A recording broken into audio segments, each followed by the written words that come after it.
వివిధ పేద బలహీన వర్గాలు లక్షణం జరిగిన అన్న సమారాధన జరిగిన వాటి నిమిత్తం వాటర్ అనేది చాలా ముఖ్యమైనది. ఎందుకంటే ఇప్పుడు సూర్యుడు మకర రాశి నుంచి కుంభంలో ప్రవేశిస్తాడు, ఎండ తీక్షణంగా ఉంటుంది. ఆ తీక్షణంతో వాటర్కి కొద్దిగా థర్స్టీనెస్ పెరిగి అందరూ వాటర్ రిక్వైర్మెంట్ పెరుగుతుంది. సో ఇది ఎస్పెషల్లీ ఈ నియోజకవర్గం అయితే పేద వర్గాలు ఎక్కువ ఉండేది. సో ఈ అన్న సంతర్పణకి వాటికి మన ఏ వర్గాలకి పార్టీలకు అతీతంగా అందరికీ సుమారుగా 1,00,000 బాటిల్ ఈ 2 నెలల్లో టార్గెట్ చేసి ఇవ్వాలని సంకల్పించి మా మిత్రులు కార్పొరేటర్ గారు వెల్లూరు భాస్కర్ గారు కానీ మిగతా కార్పొరేటర్లు కానీ క్యాడర్ కానీ అందరూ సూచనలు సలహాల మేరకు ఇప్పుడు ఇంతకుముందు వాటర్ ట్యాంకులు సప్లై చేసేవాళ్ళు. కానీ ఇది హ్యాండీగా ఉంటుంది. ఆ ట్యాంకులు మళ్ళీ వేసి ఈ డ్రమ్ముల్లో ఎంత పనికి 2 పనులు 3 పనులు ఏదైతే ఈజీగా హ్యాండీగా ఉంటుందనే ఉద్దేశంతో ఇది ఒక సప్లైతో మాట్లాడుకుని దీన్ని ఈ రోజు నుంచి ఈ దక్షిణ నియోజకవర్గ ప్రజలకి అందుబాటులో ఉంచాలని ఈ సత్సంకల్పంతో ఈరోజు లాంచ్ చేయడం జరుగుతుంది. దాని సందర్భంగా మిమ్మల్ని అందరినీ కూడా ఇన్వైట్ చేయడం జరిగింది. సుధాకర్ గారికి ప్రత్యేక ధన్యవాదాలు తెలియజేస్తా ఉన్నాం. ఎందుకంటే విశాఖ దక్షిణ నియోజకవర్గం 35వ వార్డు పరిధిలో స్వయంభూగా వెలిసిన శ్రీ శ్రీ దుర్గాలమ్మ అమ్మవారు అంటేనే మొత్తం ఉత్తరాంధ్రకి పేరు ప్రఖ్యాతులు కాంచిన అమ్మవారు.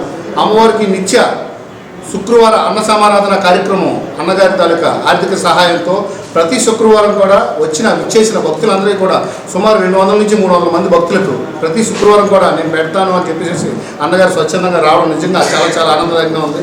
ఇలా అంతఃకరణ సాక్షిగా మనకి ఆర్థిక సహాయం చేయడం కానివ్వండి, ప్రజలకి సేవ చేయడం కానివ్వండి, విశాఖ దక్షిణ నియోజకవర్గంలో ఒక మొట్టమొదటి వ్యక్తిగా మన అన్న శివరామరావు సుధాకర్ గారు చెప్పుకోవాల్సి వస్తుంది. అలాగే ఈ రోజున వారందరికీ కూడా విశాఖ దక్షిణ నియోజకవర్గం మహా అన్నదాన కార్యక్రమాలు అక్కడే కాదు ఎక్కడ జరిగినప్పటికీ కూడా ఏ కార్యక్రమం జరిగినప్పుడు కూడా నేనున్నాను, నా వంతు ఏదైనా సరే సహాయ సహకారాలు అందించే విధంగా ప్రతి ఒక్కరికి కూడా త్రాగునీరు అందించాలనే గొప్ప ఆలోచనతో ఈ రోజున నీటితో వ్యాపారం చేసిన వాళ్ళందరికీ కూడా గుర్తొచ్చేలాగా గుణపాఠం వచ్చేలాగా ఈరోజు అన్న శ్రీ సీతారామ సుధాకర్ గారు ఆయన 1,00,000 బాటిళ్ళు అంటే ఒక బ్యాచ్కి 10,000 చొప్పున 10 బ్యాచ్లు వేసి ఎవరైతే అన్న సమారాధన కార్యక్రమం భగవంత్ కార్యక్రమం చేస్తా అన్నారో వారందరూ కూడా మమ్మల్ని డైరెక్ట్గా కన్సల్ట్ చేయొచ్చు.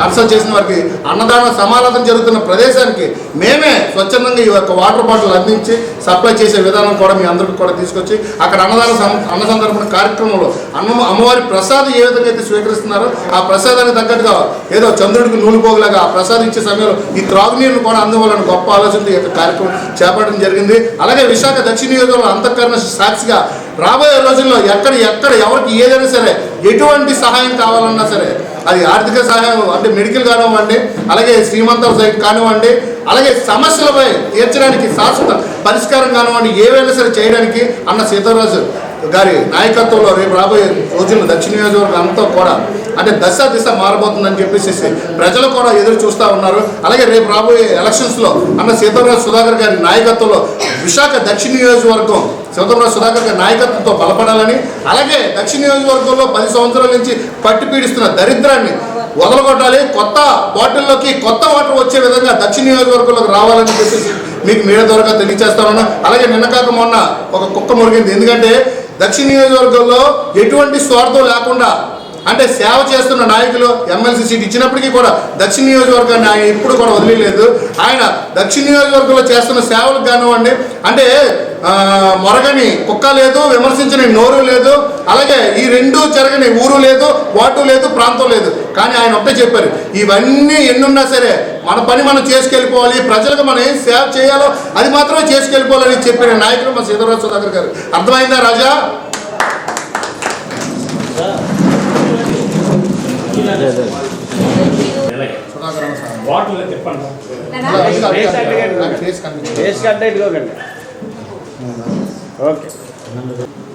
ఉన్నవాడు 1000 రూపాయలు వచ్చి లేనివాడు 10 రూపాయలు కానీ నీరు అన్నది మాత్రం. ఈ తాలూకా వాటర్ బాటిల్ని సుమారుగా 3-4 నెలలు ఇది సప్లై చేయాలని అవసరం దృష్ట్యా అవసరం అయితే కానీ దీన్ని కంటిన్యూగా పొడిగిస్తాం. లేదంటే బల్క్ వాటర్ని కొన్ని రోజుల పాటు ఈ శీతాకాలం వర్షాకాలం బల్క్ వాటర్ని చేస్తా. బాగా వేసవి తీవ్రత ఉంటే ఇది కంటిన్యూ 3-4 నెలలైనా 5 నెలలైనా కంటిన్యూ చేసే ఉద్దేశంతో దీన్ని ప్రవేశపెట్టడం జరిగింది. మరిన్ని కథనాల కోసం సబ్స్క్రైబ్ చేసుకోండి మీ అక్షర శిల్పం.